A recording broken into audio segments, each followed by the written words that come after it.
Não. O produtor pode falar também? Pode. Laércio tá comendo a plantinha, pô. Ô, Laércio! Tá com ela no chão já, no cano. Eu não gostei disso aqui, que eu vou ficar de costa pra tu, pô. Tu tá conversando com o Douglas, a entrevista é Douglas. Sim, mas é que nem eu disse, não é uma entrevista, é uma conversa. Vai ter momentos que tu vai falar que eu vou querer te ouvir, te ver. Tu ficou ouvindo, não é coelho não. O que é skincare? Cuidado diário com a pele. Você faz algum tipo de skincare? Ah, entendi agora o termo. Eu não parei pra pensar nisso. Skincare. É. Eu faço skincare, só não gravo, eu acho, né? Eu tô lavando todo dia agora. Porque dá pra ver, né? As espinhas. A pele, tu Tu lava com o quê? Sabonete, sabão amarelo. Não é muita aconselhável, não. Parabéns. Não Tudo é, certo. não é bem um skincare Qual é o certo, teu tipo de não. pele? Não tem tipo, não sabia Tem não. pele oleosa, pele mista, pele seca. Ah, a minha é oleosa. Mas eu acho que é oleosa por causa da testa. Porque, da testa não, também. Por causa do cabelo, fica caindo assim aí. A pessoa consegue definir isso sem experiência nenhuma, tipo, minha pele é oleosa porque eu Claro acho que ela consegue, oleosa. claro É no que olho consegue. mesmo. É, até porque você sente, tipo, sua pele oleosa, ela vai estar sempre mais suadinha, sempre mais molhadinha, sempre mais grudentinha. A minha é bem Se você oleosa. botar um óculos, ele vai estar, tipo, sempre escorregando. Aí você São vai ficar sinais de passando pele mais a oleosa. mão no rosto, aí vai ficar mais oleoso, tá ligado? A minha é assim por causa disso daí. São sinais de pele oleosa. É muito fácil. E, tipo, se você tem a pele mais acneica, surge mais espinhas. É porque sua pele é mais oleosa. Acneica? Acne. Menina, Espinhas. conhecia não esse termo não. Ele é o dom. Queria saber qual é a tua opinião em relação a dom. Existe dom? Pessoas que nasceram pré-definidas para isso? Meu irmão, acho que até a gente já conversou sobre isso, pô. Eu não poderia dizer que não existe. Eu acho que eu não tenho capacidade de dizer que não existe, como também não existe, como também existe. Mas eu acho que dom é uma maneira muito preguiçosa do cara explicar predisposição da pessoa ou o tanto que aquela pessoa foi exposto àquilo ali para que depois ela viesse desenvolver com mais facilidade aquilo. Porque pronto, é muito fácil você chegar e dizer assim, sei lá, Doguinha tem um dom, porque Doguinha não fez aula de música. Mas eu passei, tipo, minha vida inteira, tipo, com meus pais ouvindo música, eu passei minha vida inteira eu ouvindo música instrumental, vivendo todos os dias com a flauta, o tempo todo, qualquer coisa eu queria tirar do ouvido. Então, tipo, eu fui exposto a isso, numa certa quantidade, que hoje em dia, se eu escutar uma música, é por isso que eu vou ser mais... É mais fácil de eu pegar uma música no violão ou na flauta do que alguém que está aprendendo agora, entendeu? E eu que nunca fiz aula de música, por quê? Porque eu fui muito exposto a isso na infância. Eu acho que, sei lá, se outra pessoa também, qualquer outra pessoa fosse exposto, tivesse a mesma exposição, talvez ela não tivesse a mesma desenvoltura, mas ela teria a capacidade também de aprender uma música mais fácil do que uma pessoa que não faz aula de música. Mas indo além, voltando mais, tipo, é só a predisposição, porque você foi muito exposto àquilo, tipo, quando era jovem, criança, ou dá pra nascer com aquilo? Dá pra nascer com aquele gosto pela coisa? O que eu acho é que, pronto, dá pra fazer o seguinte, o que eu percebo quando eu vivia muito com as crianças do ano passado, na sala de aula, eu ficava cantando o tempo todinho. E tinha aquelas que paravam para ouvir e tinha aquelas que não davam tanta atenção. Então eu acho que a única predisposição que realmente pode existir é essa de, por exemplo, de, sei lá, uma criança que ela vai escutar uma música, ela vai parar porque aquilo cativou ela, e daquela que, sei lá, não cativou tanto, entendeu? Talvez a predisposição que exista seja essa. Sei lá, de algum cérebro que nasce que é mais suscetível a se apegar a tais coisas do que outra. Mas de dizer que, pronto, esse cara tem um dom pra tocar daquele jeito. Não, porque, tipo, tocar tem a ver com memória, tem a ver com treino. E qualquer pessoa pode Até desenvolver porque ninguém isso, nasce entendeu? sabendo tocar. Exatamente.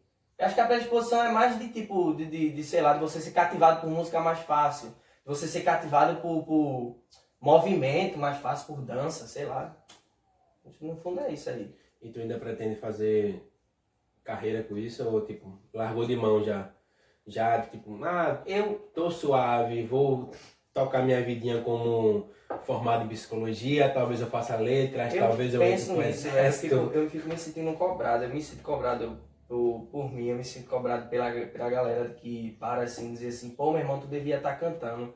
Se eu soubesse cantar, se eu soubesse tocar, eu ia estar fazendo isso e tal. Se tu soubesse, tu devia, tipo, transformar teu Instagram, não sei o quê. Só que eu nunca me vi com a capacidade de estar, tipo, não ia dizer agenciando, porque não é a gente que faz. Geralmente a gente contrata uma pessoa. mas eu acho que eu não conseguiria, eu não teria capacidade para levar a cabo uma carreira musical, porque a minha relação que eu tenho com a música sempre foi algo de não obrigação, do tipo, eu não tenho obrigação de pegar o violão e tocar, de pegar para aprender uma música, e é por isso que todo dia, se eu não estiver fazendo nada, eu vou lá e pego o violão e toco.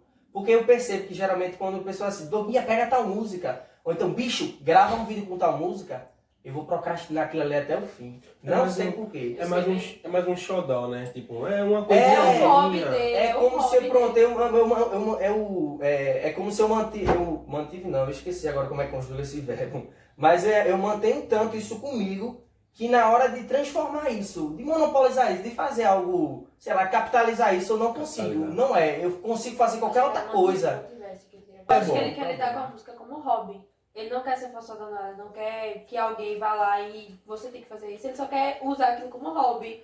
O momento dele, o momento que ele quer. Ah, eu queria tocar essa música, vou fazer um vídeo, vou postar tocando essa música. Beleza, aí tá bom. Eu acho E válido. ele não quer que as pessoas, tipo, mas continua nisso. O Não é só ruim aquele é momento. porque aí, feito eu tava falando antes, tem vezes que eu vou dormir e que era um sonho que eu sempre tinha desde criança, de dizer assim, pô, um dia eu vou ser um artista, um dia eu vou cantar. E sempre era aquela coisa, quando eu crescer, eu ainda tenho esse pensamento, tu E acredita? quando crescer. E aí quando eu crescer eu vou fazer tal coisa, eu tenho 22 anos na cara, viu? Mas eu fico às vezes pensando assim, no futuro, será que eu vou estar sendo um artista? Eu fico imaginando assim, será que eu vou estar cantando e as pessoas vão estar escutando minha música? E eu ainda fico alimentando esse sonho, velho. O ser humano, velho, ele tem um desejo de sucesso, da grandeza, né? Ele quer a admiração de alguém. E querendo ou não, cada um se apega no que tem de mais forte pra fazer isso, pra idealizar isso. O seu é a música, velho. O seu você se vê, tipo, pessoas adorando por causa da música. Mas desde já ele já é um artista. Oi? Desde já ele já é um artista. Ele já tem pessoas que admiram ele. Já. Não, mas eu digo assim, na dimensão de ganhar, de ser capaz de ganhar a vida com isso, entendeu? Se uma vez, Gabriel me disse, e eu gostei desse pensamento que ele falou, que ele disse, talvez tu só alimente isso enquanto sonho. Isso, tipo, só seja teu enquanto sonho. E tu não queira transformar a realidade justamente porque é um sonho que tu gosta, entendeu? É De tão sonhar. gostosinho, tá lá, né? E se sonhar a realidade, tipo, se transformar em realidade, vai ser outra coisa, menos o sonho. E aí você vai perder esse sonho. Vou te perguntar uma coisa agora. Se a gente começar a entrar no tema de relacionamento, falar sobre relacionamento, tu prefere conversar sobre o teu relacionamento com um homem ou com uma mulher? Isso é uma pergunta massa, velho. Nunca me fizeram essa pergunta. Eu prefiro conversar de relação. Meu irmão, vou ser sincero, no geral, eu prefiro conversar com mulher. Sabe por quê? Porque no geral, homem não é de muito papo. Todo mundo sabe que eu não tô mentindo. E eu sou muito tagarela. E mulher geralmente também tem mais facilidade em ouvir, mais facilidade em falar, em interagir. Então eu prefiro conversar tudo no geral com mulher. Mas é aquela coisa. A gente sabe que culturalmente, quando eu tô falando de um relacionamento com um cara, é muito diferente de quando eu tô falando com um relacionamento com a mulher. Eu vou falar de aspectos que eu não vou falar de um com o outro. Eu vou falar de uma maneira que eu não vou falar. Então, mas no geral, eu acho que é com mulher. Eu prefiro conversar. Aí tu vai dizer pra Rosário, então vai, Rosário. Ah, deixa tá aí. Faz quanto tempo que tu tá com a minha? Faz 4 anos, fez 4 anos eu acho que é julho ou agosto. Ela não vai me matar porque a gente não conta muito data não. Faz 4 anos em ou julho ou agosto, né? Com algumas pausas assim, normal. Algumas. Precisamente 2, mas não precisa entrar em detalhes, né? Ao todo são 4 anos. 4 anos. Muito tempo, pô. A gente se Como vocês se conheceu. conheceram? A gente se conheceu na faculdade de psicologia, a gente faz a mesma faculdade, mesma sala. E aí, de início, obviamente quem se apaixonou primeiro fui eu. Eu sou o mais viajado, né? Ela tava nem aí assim não. Eu gosto de contar essa história porque eu me liguei logo assim, quem ela era e o tanto que ela era diferente de mim, quando uma vez a gente tava na sala e aí a gente começou a debater aquele negócio sobre, acho que era sobre Deus o assunto. Aí eu tava daquele pique. E aí vamos debater sobre Deus, não sei o que, não sei o que lá, não sei o que lá. Ela até então tava assim olhando pra gente. Quando eu disse, ei, vamos debater, vamos debater. Ela virou a cadeira, pegou o fone e botou no ouvido. Aí eu... Poxa. Quem eu mais queria que me escutasse. Eu queria aparecer aqui, velho, eu queria trocar ideia. Aí eu, pô, que bosta, velho. Ela tá nem aí pensando, pô. Até hoje é assim, ela é zen, totalmente diferente de mim. Você dizer, não, mas aí é isso e aquilo outro, ela tá bom. Mas querendo ou não, isso foi uma coisa que te interessou também, né? Tipo, Ah, com certeza. ela não deu a mínima pro que eu ia falar. Fiquei mais puto ainda, Agora mais eu quero interessado. falar. Exatamente. Eu quero que você me ouça. Me E ela ouça. tipo, tá bom. Zen, Ele, não, porque é boa. isso. Tá bom, tá certo. A primeira coisa que eu queria te perguntar sobre saúde mental é como é que anda a tua saúde mental? O que é que eu tenho feito pra deixar ficar bem consigo mesmo? E se em algum momento tu já não esteve? Rapaz, de maneira geral, tem aquelas coisas, né, que estabilizam a gente, né, que deixa a gente sair do eixo. Acho que no geral, no dia a dia, tem a prática do exercício físico, né, que agora vai fazer acho que uns 5 meses que eu tô correndo diariamente de manhã, apesar de agora fazer mais de uma semana que eu não vou. E isso tem me ajudado muito, eu notei que assim, eu fico com mais energia ao longo do dia, porque eu corro de manhã. Tem também a questão assim da própria música, eu acho que no geral preciso ter aquele meu momento no dia em que eu vou parar, eu vou ouvir uma música, ou até tomando banho, eu vou escutar uma música. Eu acho que essas coisas me estabilizam assim no geral, não me deixam, sei lá, endoidar. E se ela já teve mal alguma vez, eu acredito que quase sempre. Mas assim, não é aquela coisa de se preocupar tanto assim, porque eu sempre funcionei, embora a minha saúde mental não estava lá, aquelas coisas, eu sempre tinha a minha funcionalidade. Mas eu acho que já teve, principalmente na época do ensino médio, era uma porcaria. Logo também, após o ensino médio acabar, o ano de 2015, para mim foi um ano do caramba, mas ao mesmo tempo foi o pior ano da minha vida, em relação à saúde mental, falando. Se eu pudesse apagar, eu apagava. O ano 2015. Sim, o ano 2015 foi o Mas pior. tu apagaria por quê? Porque foi um ano em que eu não tinha passado no vestibular, acabei em 2014, aí fiquei na porta assim de letras e aí não consegui. Fui a pré-matrícula ainda, mas aí eu não consegui ficar na lista de espera. E aí foi um ano em que velho, eu não passei no vestibular, eu já tô, naquele tempo eu tinha acho que 18 anos, já tô ficando velho, já devia ter passado, muita gente passou e eu não passei, porque eu não me dediquei o suficiente. E aí vou ficar parado e tal, Cobrança, aquela coisa. né? Cobrança, né?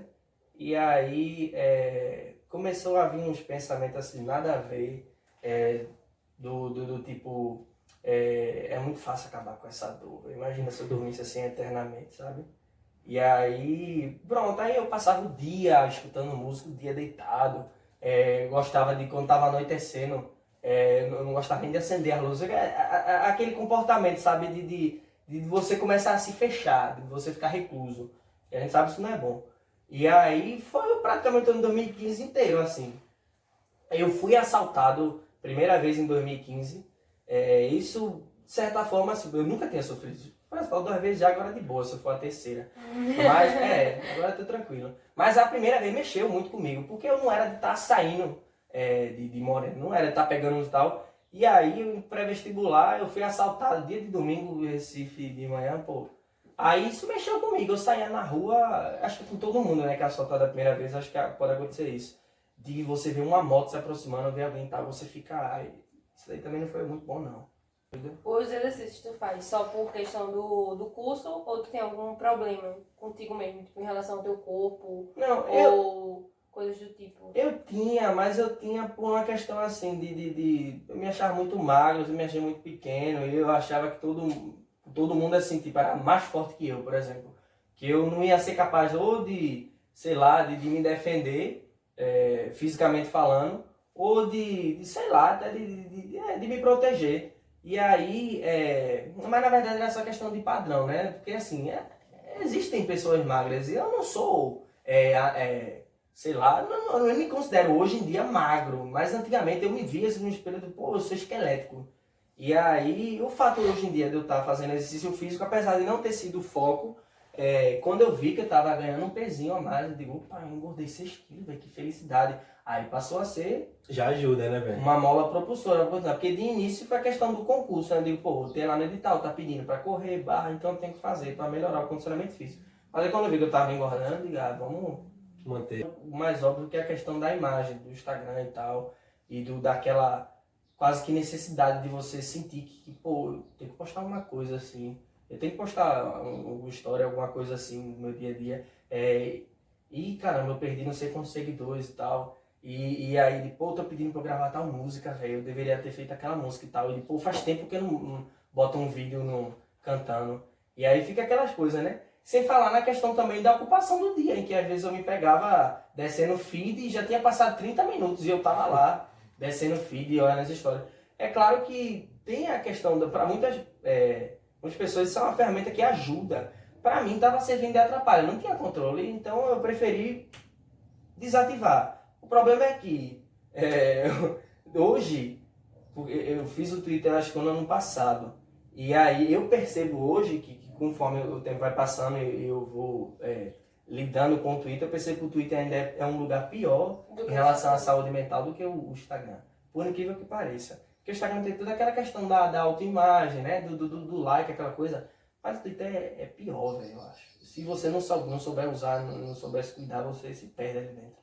Tu vê uma diferença de público muito grande, de postagem, de o que as pessoas são no Instagram e o que elas são no Twitter? Com certeza. Primeiro que no Instagram, pela milésima vez que eu dizia que é a preocupação com a imagem, é aquela coisa, tudo é visual. No Twitter, velho, é aquela questão da palavra e ali todo mundo precisa emitir uma opinião sobre aquilo ali. Aí você vê os assuntos que estão nos tópicos mais falados e aí você se sente naquela necessidade. Eu vou falar sobre isso aí também. E aí você vê um negócio que você não concorda, aí você retuita e é aquela coisa, e é todo mundo dando uma opinião, e nem todo mundo precisa ter a mesma credibilidade, mas só que como você tá lendo aquilo ali, tá numa rede social, você começa a contar aquilo ali, e é uma porcaria, velho, é uma porcaria, porque muita gente fala besteira ali, e não tem tanta restrição quanto tem no Instagram. Quase Twitter zero de restrição. Feito tu mesmo falou, o Twitter é terra de ninguém. Ele é bem mais tóxico. A palavra é essa. Levando no clichêzinho da palavra, tipo, o Twitter ele é muito mais tóxico, né, velho? Ele é uma das redes sociais mais tóxicas que existem. Você, tipo, a galera tá ali pra pintar a miséria mesmo, pra criar discórdia. De início eu quis, eu não vou, eu desativei o Instagram, não quis desativar o Twitter, porque era aquela coisa, é um meio de eu ficar informado, porque a gente sabe que em questão de informação o Twitter é muito bom, porque chega muita notícia, e tem aquela questão... muito rápido, né? Exatamente. E tem aquela questão também do que, pronto, você vai ler uma matéria na internet, geralmente quem está dando a matéria também vai enviesar ela para um lado. E no Twitter, as pessoas vão comentar a matéria, são pessoas que discordam uma das outras, então são pontos de vista diferentes. Então isso também já é legal. Foi a terceira vez. Se você quiser se informar a respeito daquilo ali, você vai ver vários pontos. É um lado bom, só que se você não cuidar, aquilo ali também acaba, acho que ele consumindo mais do que o Instagram. E você tem que tomar cuidado com o que você fala, porque o retweet é um piscar de olhos. Exatamente. É ao mesmo tempo, tipo, alguém não retweetou nada seu, e ao mesmo tempo, tipo, 10 mil pessoas retweetaram um negócio e do nada, confusão, xingamento, e as pessoas vão lá tomar as dores umas das outras. Por isso meu é privado, não tem como retweetar ainda. Já te cancelaram uma vez? Já te cancelaram? Eu acho que eu sou aquele tipo de pessoa que diz assim, se está pedindo para ser cancelado. Eu morro de medo disso. Se está pedindo para ser cancelado, porque eu já falei tanta besteira no Twitter. E eu queria falar mais ainda, com o mais tom possível de porcaria. Mas aí eu fico me prendendo justamente por causa disso. Eu digo, não, velho, a galera que me segue, meu Deus, eu não ia me deixar aí. E eu me preocupo com isso. Eu sou estúpido o suficiente para dizer, não quero que eles me cancelem. E aí eu não falo. Mas é bom porque serve de desabafo também. Eu achei engraçado que no momento em que o mundo abraçou o Felipe Neto de novo, eu vi um Twitter teu que tipo, foda-se o Felipe Neto. Aí foi isso que eu pensei, meu irmão, esse cara tá pedindo pra ser cancelado. Hoje em dia eu não suporto ele, mas justamente por essa questão da... a verdade é eu digo que eu não suporto, mas eu acho o cara legal. Quando eu estudava, há uns 5, 6 anos atrás, eu gostava de assistir ele. Acho que até mais, logo no início, quando ele começou. Ele e o cancelado PC Siqueira. Mas o problema... É porque o cara parece que vestiu uma camisa de que assim, eu sou o opinador dos jovens, então tudo que aconteceu eu vou lançar, eu vou falar aqui o que eu acho que eu vou ditar, o que é o que todo mundo tem que achar. E se não for do jeito que ele pensa, acabou-se. É claro que a gente sabe que tem absurdos que não tem que ser discutido. Mas o problema nele, que eu acho, é essa necessidade da opinião. Você fala de que, sinceramente, pra mim é um cara que é manada. Ele vai o que a manada tá... Eu acho ele um reflexo bem nítido, assim, do que a gente tava falando sobre o cara que precisa criar conteúdo. Ele querendo ou não, foi um dos caras que alimentou esse princípio do cancelamento. Tipo, o que ele falava era lei. Então, se ele falasse mal, sei lá, da Anitta, o público dele ia concordar com ele e a Anitta ia ser cancelada. Naquela época não existia esse termo, cancelamento. Mas ele era o cara que, se falasse mal de alguém, o público dele ia abraçar a ideia. E aquela pessoa, tipo, ela não ia ter voz mais no cenário nacional, não. Ela fez uma merda. Por quê? Porque Felipe Neto falou. E a gente sabe que Felipe Neto fala a verdade. Então, que boa parte do público dele é jovem, né? Bem jovem mesmo, até criança. Facilmente influenciado. Mas veja que porcaria é isso. O fato de você... E o quanto Black Mirror é isso. Tu assistiu já, não foi? Não. Não, tu assistiu. Tu Pouquíssimo, não assistiu. Tem uns episódios que eu acho incrível isso, que quando alguém tem uma atitude errada, alguma coisa assim, você pode excluir aquela pessoa da sua vista. Ela fica assim, embaçada. E é como se na vida real a gente acreditasse que isso, obviamente, isso não é possível. E a gente acreditasse se fosse possível. Assim, pronto, cancelou fulano cancelou. É como se ele tivesse desaparecido. Mas não. Fulano continua existindo e continua trabalhando, e continua vivendo. E não se pode ignorar o fato de que fulano está existindo ali. É o mesmo que a gente dizer assim, pô, esse problema é um problema. Então eu vou cancelar ele. Cancela, apaga.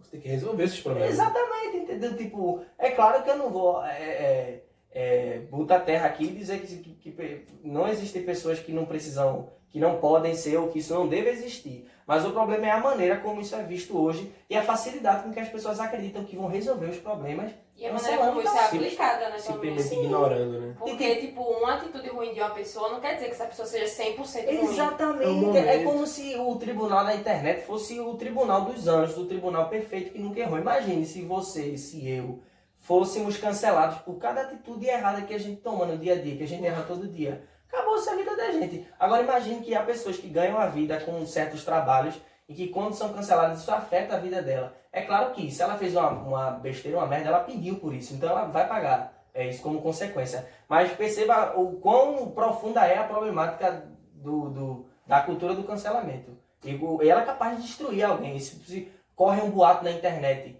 que fulano fez isso, que fulano falou tal coisa e aí não foi, e aí, sei lá, a vida profissional dele acaba sendo afetada porque a galera cancelou ele sem antes aquilo foi provado ou não, isso é um problema também. Pois é. E sempre é assim, o cancelamento sempre vem antes da prova realmente do acontecido. Nunca chega a ter prova do acontecido. Sim. Sempre são cancelados antes e depois a gente nem percebe que aquela pessoa foi destruída. Rede social, perdeu seguidor, perdeu trabalho, perdeu patrocínio, perdeu várias coisas. Até relacionamento entre família, eu já vi muita família, tipo, famosinho e tal, foram atacar a família dele porque ele fez alguma coisa, a família dele não tem nada a ver. Pensei muito em como eu ia entrar nesse assunto. Do jeito que você quiser. Eu vou entrar com os dois pés na porta. Deus existe? Você aceita o meu pensamento de que essa não é uma pergunta tão normal que possa ser respondida com sim ou não. Se você aceitar, aí beleza, eu explico tudo. Se você aceitar não, eu digo logo sim ou não. Completamente. Completamente, então beleza. Eu acho, primeiro que eu acho muito difícil você responder se Deus existe ou não, porque, poxa, você não tem capacidade, então pelo menos eu acredito que eu não tenho capacidade para dizer sim ou não.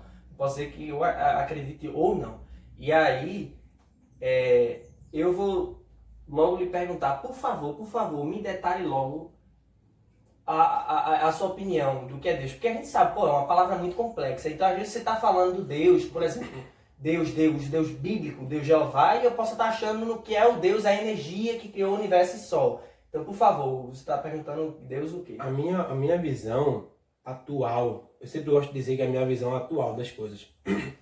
Por quê?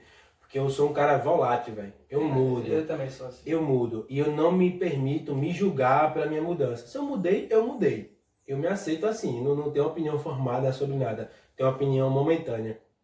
No momento, a minha visão da existência de Deus, ela sim existe. Mas não esse Deus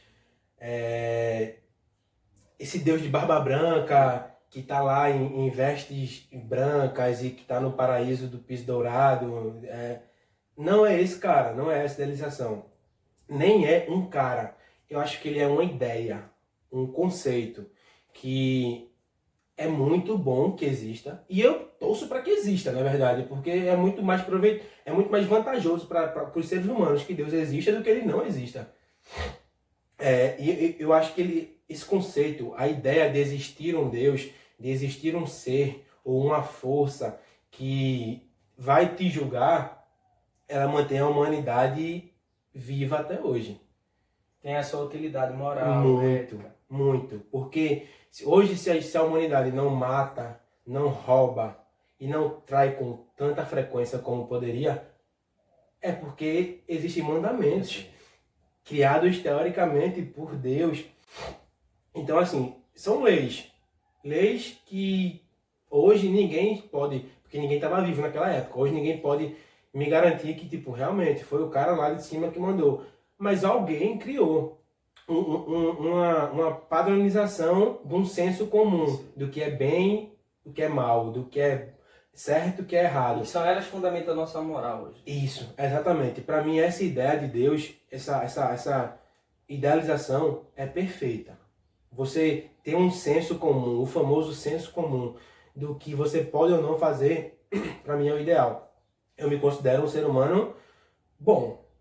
Eu não, mas não ao ponto de eu também querer me julgar se eu vou para o céu ou para o inferno. E eu não acho que ninguém deveria ter a preocupação de ir para o céu ou para o inferno. Deveria ter preocupação sim de fazer o bem aqui. Tipo, você está vivo, você tem uma existência. Leve a sua existência da melhor forma possível para você, velho. Tipo, fique bem consigo mesmo e faça as pessoas ao seu redor ficarem bem consigo mesmo. Tenha uma vida boa, não se preocupe tanto em, tipo, o seu vizinho, converter o seu vizinho, ou, tipo, julgar alguém porque ela tá fazendo uma coisa que, teoricamente, na Bíblia é errado.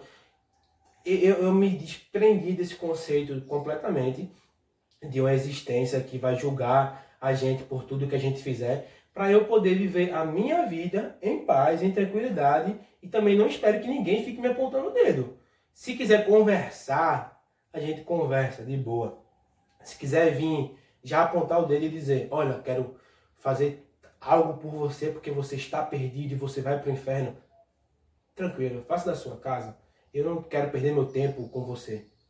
Se você quiser conversar sobre alguma coisa, a gente conversa. Mas se for para, tipo, me salvar, se estresse não, deixa eu me perder então. Estou tranquilo em relação a isso. Mas a existência, eu acho que ela exista. Existe até, tipo, eu peguei um livro contigo uma vez de Fernando Pessoa, que tem uma poesia dele que ele fala da força da natureza, mano. E como a natureza, ela era a aspiração dele. O Deus dele era a natureza. Tipo, o simples nascer do sol, só você poder olhar o sol refletindo na água, ou uma imagem se isso é de Deus, então eu acredito nele. Então a minha vida é toda é uma Deus, oração. eu acredito nele. Eu acredito na existência, da força, tá ligado? Tipo, isso pra mim é Deus. Eu defini Deus como isso, como uma força. Que, obviamente, tem gente que não consegue ficar sem denominação e quer denominar de alguma coisa e chama de natureza. Tipo, a mãe natureza. Ou que tem as suas crenças que estão, tipo, o cristianismo, que vê um Deus, um Cristo, um Jesus, um Jeová, um Javé. Tem a galera mais do lado oriental e ocidental que vê de outra forma. E tem a galera da Umbanda, Candomblé, que já vê com outros nomes, mas é tudo o mesmo conceito. Tem alguém para nos reger e nos julgar no final da nossa vida. Eu acho válido a todas as coisas, contanto que nenhuma delas cria uma guerra por isso. Que é justamente o contrário que acontece, porque o ser humano é desgraçado, tá ligado? O ser humano quer estar certo. Então o cristão, ele quer dizer que o macumbeiro, ele é do demônio. O macumbeiro, ele só quer tocar o tambor dele e fazer a crença dele, de boa. Enquanto isso, os próprios cristãos se degladiam. O evangélico quer dizer que o católico, ele tem livros a mais e que a Bíblia dele está errada. O católico quer dizer que o evangélico, ele segue uma seita e não uma religião. Então tem essa guerra ideológica que não tem necessidade nenhuma, velho. Que é só você ficar na sua, fazer o que lhe convém, o que é melhor para você. Tipo, se eu tô indo para essa igreja, porque essa igreja me dá paz e eu consigo me conectar com Deus nessa igreja, vá e não ache que ninguém precise ir para a mesma. Porque se ele está indo para outra, é na outra que ele consegue fazer o que você consegue nessa. Para mim, essa é a minha visão. Tipo, dá para conviver em perfeita comunhão e harmonia com tudo, mas a gente não deixa. A gente quer sempre levar uma vantagemzinha sobre alguém, quer sempre estar certo sobre alguém, e aí é que fode tudo. Hoje, apesar de eu também ser muito volátil, e para as pessoas que me conhecem, sabe, até eu tive a minha fase assim, de cristão assíduo, tive a minha fase de fanático, tive a minha fase agnóstica, até a fase que, Paulo, não acredito, não existe e tal. Hoje eu sou tranquilo em relação a isso, porque sabendo, obviamente, toda a utilidade moral, ética e social que há na ideia de Deus e na ideia de igreja, apesar também de todos os problemas sociais, éticos e morais que a religião representa e a ideia de Deus representa, eu não vou dizer eu ia dizer a minha alma, mas meu psicológico hoje em dia é tranquilo em relação a Deus, porque primeiro que eu distancio, eu aprendi hoje a distanciar ele de tudo isso, em relação obviamente a gente sabe que tem a ligação de Deus com a religião, é óbvio, mas para mim é muito mais simples, no sentido de que há muita coisa que eu não sei, e eu me vejo muito pequeno, eu vejo a gente muito pequeno, a gente quanto humano, a gente quanto terra, a gente quanto galáxia, e o fato do universo ser muito grande e ao mesmo tempo muito pequeno para caber a ideia de Deus. Então, o fato de eu apenas dizer assim, sim, Deus existe, eu estar querendo canalizar a ideia de Deus num universo que é palpável, físico, capaz de ser evidenciado por uma ciência, quando na verdade eu acho que é uma coisa tão mais além disso, tão mais além da sabedoria da gente, que ele não é capaz de denominar, de evidenciar. Então, se algo, pronto, esse celular existe, esse copo existe, a água existe. Por quê? Porque eles fazem parte de processos químicos, físicos, e podem deixar de existir. É como se Deus ele não fizesse parte de processo físico, para mim, processo químico. Ele não é como se ele não se deixasse se fazer por isso, porque é algo que tá muito mais além, entendeu? Tá muito mais transcendental. E o fato de eu, por exemplo, acreditar que Deus, essa entidade exista, isso não diz respeito a, por exemplo, mas aí acontece maldade no mundo. Olha como é que tá a situação de tal país, olha como o tal acontecimento tal. Como se Deus ele fosse o responsável moral por tudo aquilo que acontecesse. E aí vem toda aquela questão da base bíblica. E é como eu disse no início, velho. Pra mim, Deus hoje ele vai muito além disso. Hoje eu tô numa igreja, tô na igreja adventista. Eu gosto muito de ler a Bíblia, mas eu gosto dessas coisas por uma utilidade que tem para mim, moral, ética e social. Porque eu acredito nessa utilidade e que essas coisas funcionem, apesar de ter seus vários problemas. Mas eu nunca...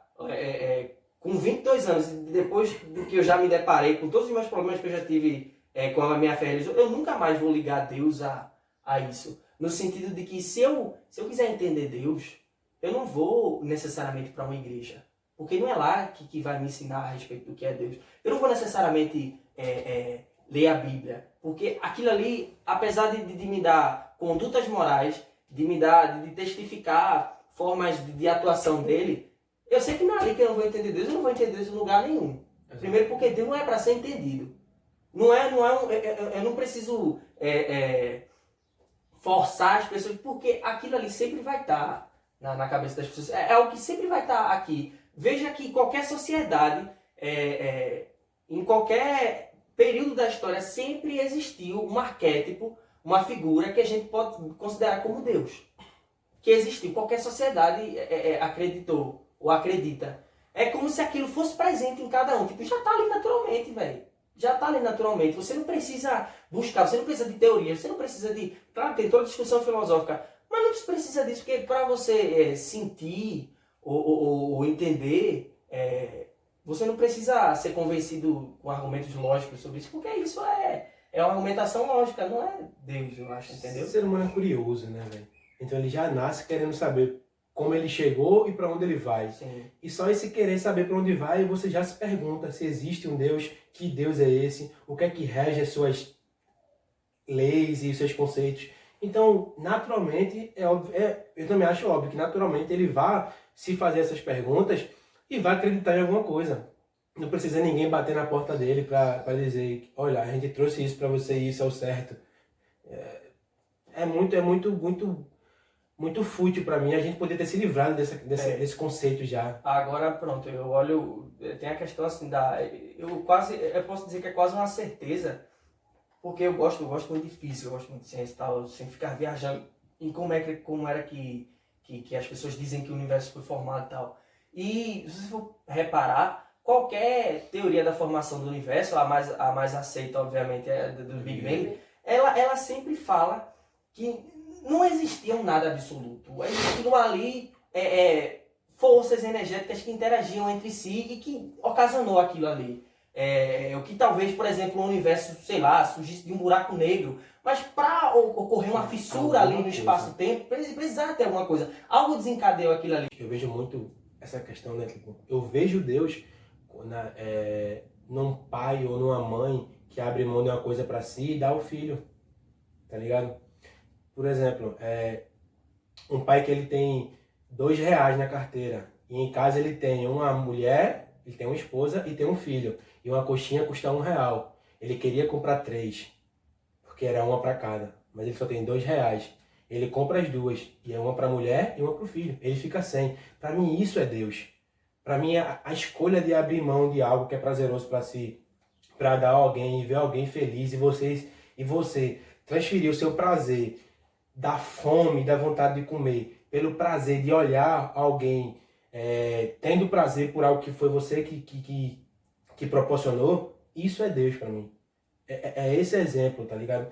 Tipo, Deus faria algo assim. Cristo, quando veio à Terra, ele faria algo assim.